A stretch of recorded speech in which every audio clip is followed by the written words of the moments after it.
Before starting this video, I do want to give a thank you to my patrons that support the channel. And if you would like to support the channel, there are some great benefits for you in the link down below. So with that, let's get into today's video.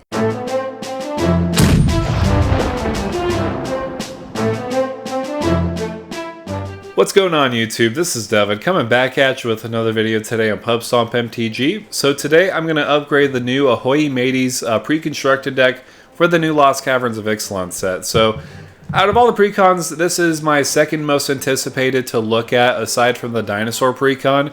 I will say the vampire precon is pretty up there as far as what I'm excited about.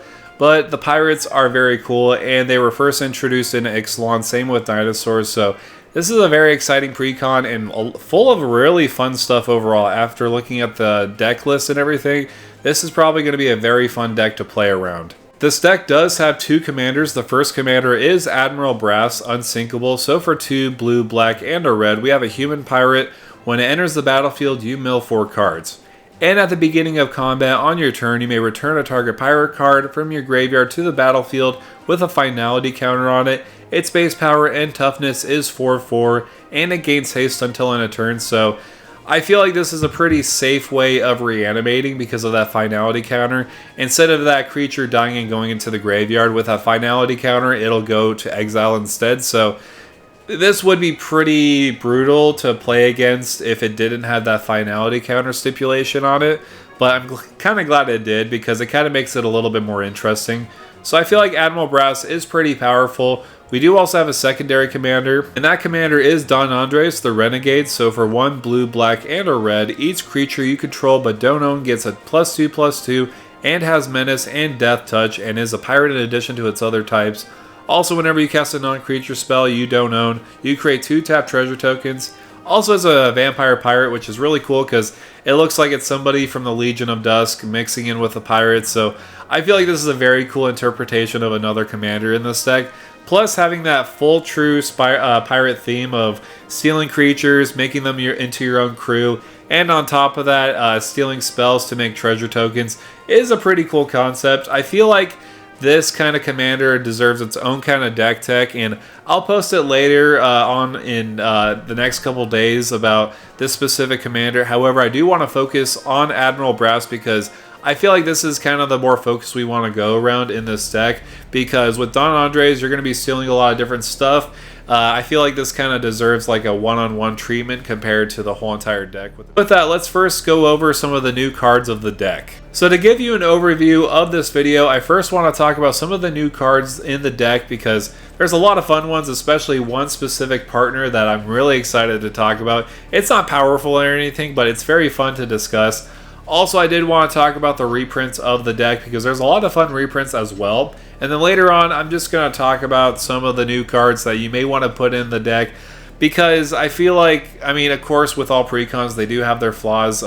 They are geared towards new players, so if you want to kind of build it up to the next power level, here's some suggestions for you. So of course there are a lot of fun and new exciting cards that I do want to discuss in this deck, but nothing gets me more excited than Francisco Foul Marauders. So basically the reason why I find this very fun is for the fact that it's just a parrot and it also does have partners, so it's kind of like one of those parrots that you could just have on your shoulder with your other partner, like Malcolm Keen-Eyed Navigator for example. But again, I feel like this is a very fun card. Let's first read what it does. So for 1 and a black, it does have flying and it can't block. Also, whenever 1 or more pirates you control deal damage to a player, Francisco explores. Also, it does have partner. So to give you a little recap of what Explore does is you reveal the top cards of your library, you put that card into your hand if it's a land, otherwise you put a 1/1 counter on this creature, then put the card back or into your graveyard. So notice first of all, it does say whenever 1 or more pirates you control deal damage, not combat damage, it's just any kind of damage. So for example, like Lightning Crew is going to be very good with his partner. So it is to each player. Say for example you deal separate damage to each of the players, you'll explore 3 times with Francisco. Then if you don't draw into a land with that explore ability, you could just keep buffing up Francisco into a huge beater in the air. So overall, I do feel like this is going to be a very fun commander to build around with another partner pairing. I'm trying to think of the best partner pairing because there's a couple of ones that I'm thinking of. For example, I'm thinking of Breaches, or I'm also thinking of Malcolm. I don't know why. I feel like red might be a little better with Francisco, but let me know down below in the comments what partner pairing would be best with him. So honestly, I can make a whole video about Francisco, but I do want to talk about other cards that I do want to discuss with you. The first one I do want to discuss is the Indomitable. So this is a great vehicle in the deck for 2 blue and blue. It does have trample, and whenever a creature you control deals combat damage to a player, you draw a card. So that's just a static ability by itself. You don't have to worry about accruing this to make it into a creature, but you could easily do so. But you do have that ability. You may cast the Indomitable from your graveyard as long as you control 3 or more tapped pirates or vehicles. So this kind of reminds me of the Flying Dutchman in a way where it's coming from the graveyard, rising from the ocean to go on the battlefield. So this is a very interesting card, and I feel like it will see a lot of play, mainly because of that first ability of whenever a creature you control deals combat damage to a player, you draw a card. So there are similarities to the Lost Dutchman. Another similar card to pirate lore is the Grim Captain's Locker, or should I say Davy Jones' Locker. But this is a very interesting card, a legendary artifact for 3 and a black. You tap it to surveil 1, or you could tap it to until end of turn. Creature cards in your graveyard gain escape 3 and a black. Also exiling 4 cards from your graveyard too. So I'll tell you what, this is pretty powerful. It has that constant reanimator ability. I mean, you will have to exile 4 cards from your graveyard in order to reanimate a creature, but that's a small price to pay. Plus, anyways, you have that surveil 1, so you can constantly fill your graveyard so that you have enough to later reanimate a target. So I will say this is a very powerful and flavorful card in the deck that has great utility overall. But what's a captain without its crew with the skeleton crew? This is a really powerful card for 3 and a black. Each other creature you control that's a skeleton or a pirate gets a +1/+1. So it has that anthem for your pirates. And on top of that, whenever 1 or more creatures leave your graveyard, you create a 2/2 black skeleton pirate creature token. Also, it does have the other ability by paying 5 and a black, return skeleton crew from your graveyard to the battlefield tapped. Yeah, I'll tell you what, this is a very powerful card because it has that ability to make tokens. It also could recur itself from the graveyard, and also as an anthem for all your pirates, all for 4 mana. And it does have that ability to recur itself again, so if it does get removed and gets put into the graveyard, you can just put it onto the battlefield tapped. And remind you, it's not at sorcery speed, so you could do it at any time on your opponent's turn too. Another great addition to your pirate crew would be Broadside Bombarders. So for 2 and a red, it does have menace and haste, and it does have a boast ability. So back in Call Time, boast was first introduced, and now it's coming back in this card specifically. So that boast ability reads, sacrifice another creature or artifact.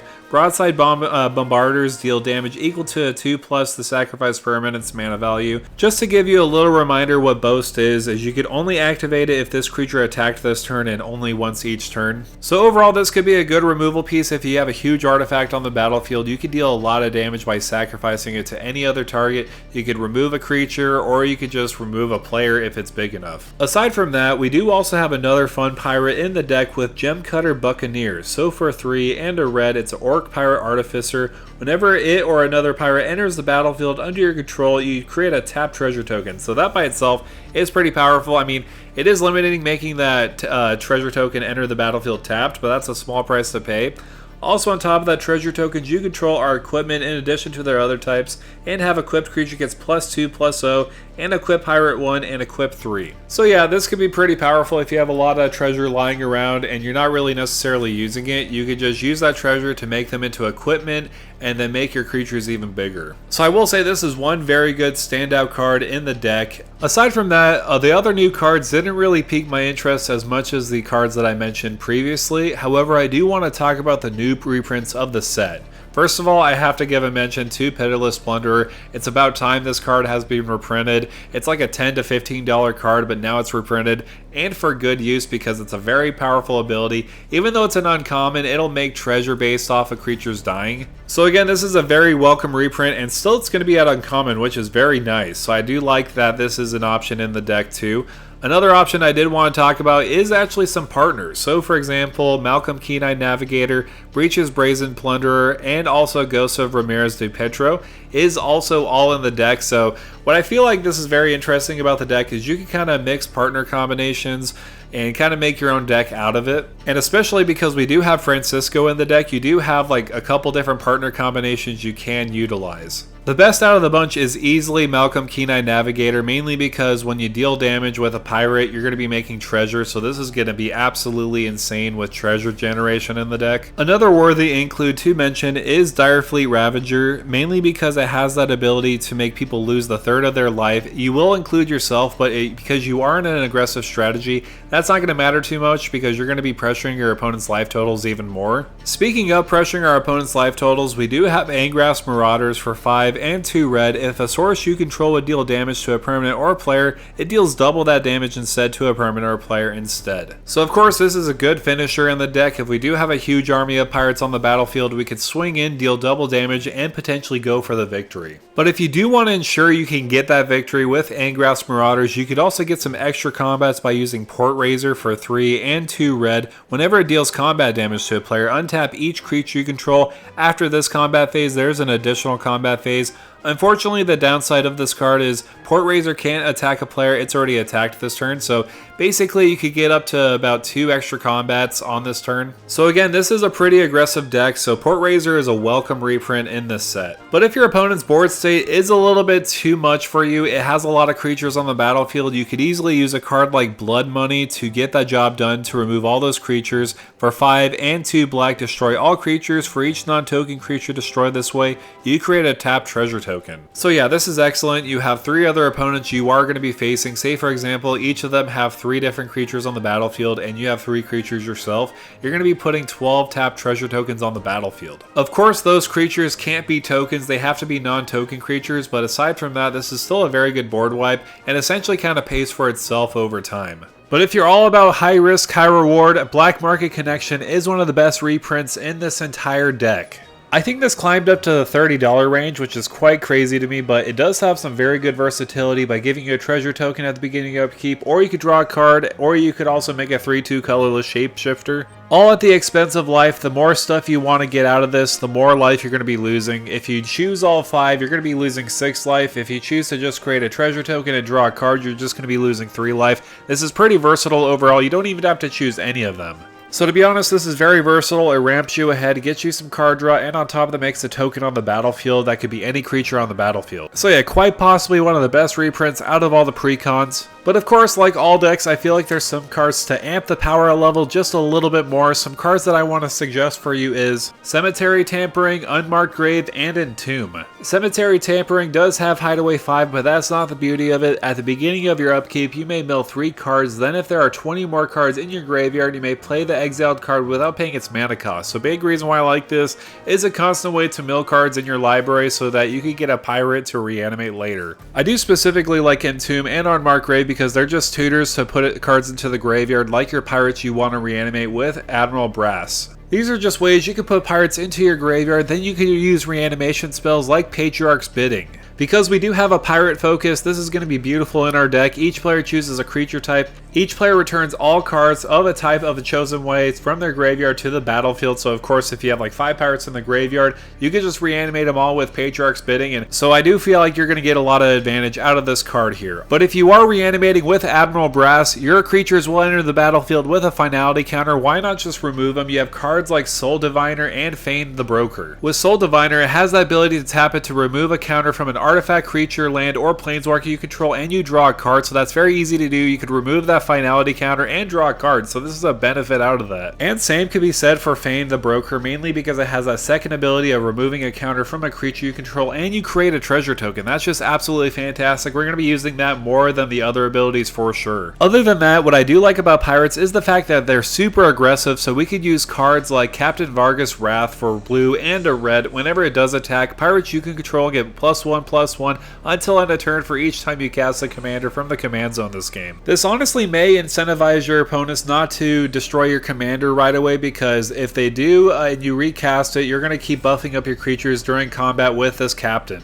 So for a 2-mana investment, this is not too bad. Another card I do want to talk about is Cutthroat Negotiator. It does have Parlay, and if you know anything about Parlay, it's very fitting in the pirate theme, mainly because, of course, with the Pirates of the Caribbean movie, they talk about Parlay with a pirate's code. Plus, this does have a decent Parlay ability. Whenever it does attack, each player reveals the top card of their library. For each non-land card revealed this way, you create a tapped treasure token, then each player draws a card. So, again, what I don't like about Parlay is the fact that each player does draw a card, but you could get a lot of treasure generation out of this card. A fun and unique card I do want to talk about and flavorful is Pirated Copy. So for 4 and a blue, you may have it enter the battlefield as a copy of any creature on the battlefield, except it's a pirate in addition to its other types, and whenever this creature or another creature with the same name deals combat damage to a player, you draw a card. So what's very interesting about this card is the fact that it is a shapeshifter pirate, so if it is in the graveyard, we could use our Admiral Brass's ability to reanimate it to copy another creature on the battlefield. It does become a copy of any creature on the battlefield. Say for example, somebody has that big angry dinosaur deck and they have a Galta being a 12/12 on the battlefield. You could have Pirated Copy become that Galta, and then now you have a Galta that is a pirate and also a dinosaur. What's cooler than that? So I feel like this is going to be a very fun card to add into the deck for sure. Another great card I do want to mention, and is part of a combo with another card in the deck already, is Glinthorn Buccaneer. Many of you are probably familiar with this type of combo with Malcolm Keen-Eyed Navigator, but it essentially has that ability of whenever you discard a card, and it does have an activated ability by paying 1 and a red by discarding a card, and then you draw a card. Activate this ability only if Glinthorn Buccaneer is attacking, so